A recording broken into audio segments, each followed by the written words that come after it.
topic for the day, which is quilt backs and wide backs. I'm going to do a little demo right here. We'll see people coming up to the quilt cutting table like this in the store. Oh, and talking to their friend, this is the perfect one, it's just perfect. And they'll set it down and they'll say, oh, it's going to be the back of my quilt. Oh, the dragonflies are just perfect. I need 6 yards. And we look at the bolt and go, oh, we know there's not 6 yards on here. It's a skinny little bolt. And we have to tell you and break your heart and tell you that we're sorry, we don't have enough of that fabric for what you want. So we're going to teach you how to get around that a little bit. Not that we can make more dragonfly fabric for you, but what we can do is help you know when there's going to be enough or not on those bolts. So we're going to talk about that, and we're also going to talk about the fact that everybody should have a 120-inch tape measure. Easy to measure everything. It's good for long cuts, borders. When you're trying to figure out how much you need for a backing, you want a nice long tape measure. They are a whopping $4.99. They will save you a lot of heartbreak. Measure your quilt before you come to the store, or look at the back of your pattern.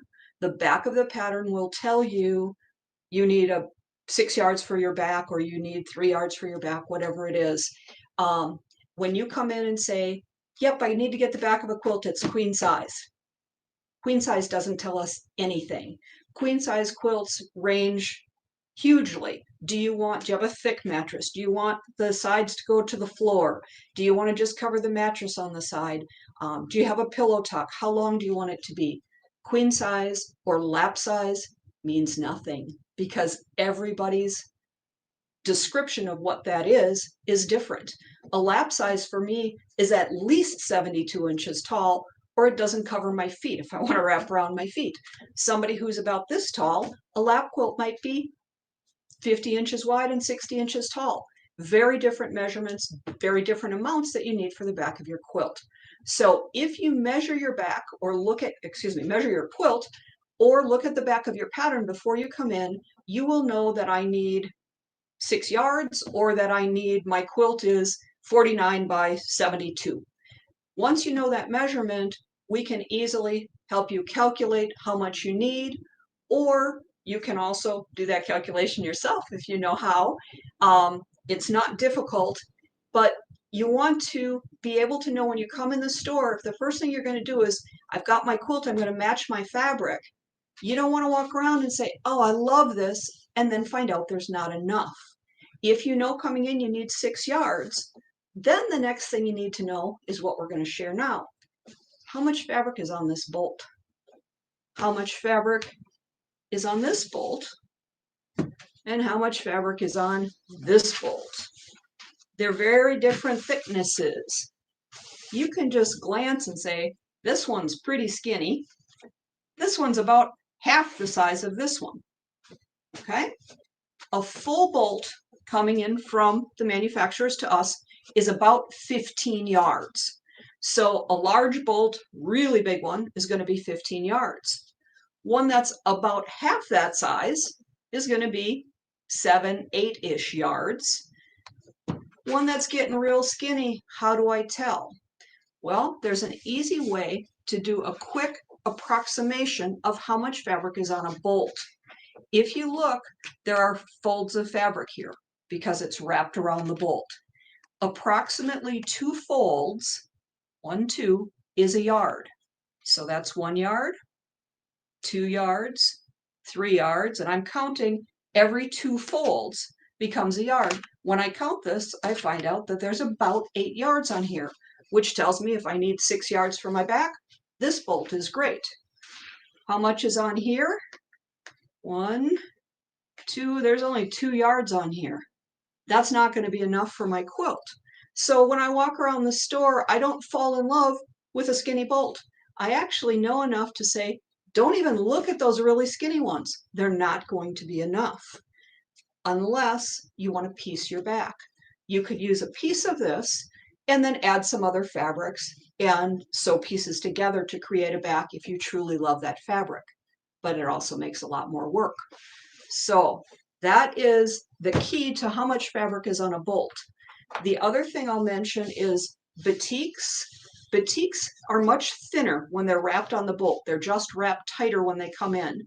And a full bolt of batik is 12 yards, not 15 like most other cotton fabrics. So when you look at a thin batik bolt, they can surprise you. There might be a little bit more there than you think until you count the folds. But that's an easy way to know how much fabric is on a bolt, not just for wide back, but sometimes you're doing a quilt and you might need 4 or 5 yards of background fabric for the front of your quilt. If you need 4 or 5 yards, you know you need 8 or 10 folds of fabric in order to have enough for your project. So just a good little trick to know when you're figuring fabric. The other thing, Cheryl and I always talk with you about fast or frugal. Often there's ways to do things, say a specialty ruler. If you use the ruler, it's faster, but it costs you a little more money because you have to buy the ruler. You can do it frugal without the ruler, but it takes you more time. So we always kind of laugh about fast or frugal. Well, with wide backs, quilt fabrics that are 108 inches wide, and isn't that a beautiful new one that just came in? The nice thing about wide back, this is 108 inches wide or 3 yards wide. So 1 yard of this actually gives you 3 yards of fabric. 1 yard wide, 1 yard long, 3 yards wide. So what did I say about fast or frugal? These are actually fast and frugal. Fast because you don't have to piece them. They're 108 inches wide. And frugal because they're actually a little bit more reasonable in the size and yardage that you need for a quilt back. So if I need a quilt back that is, and I'm getting my cheat sheet here just to be sure I give you the right numbers. If you say I need 6 yards, 6 yards of fabric is going to be give you 2 pieces, making a quilt back that will be 84 by 108. Okay, so that's kind of a queen size, but we talked about the fact that queen doesn't mean anything. But 6 yards of regular width fabric gives you 84 by 108. And at an average of say $12 a yard, that's going to cost you about $72.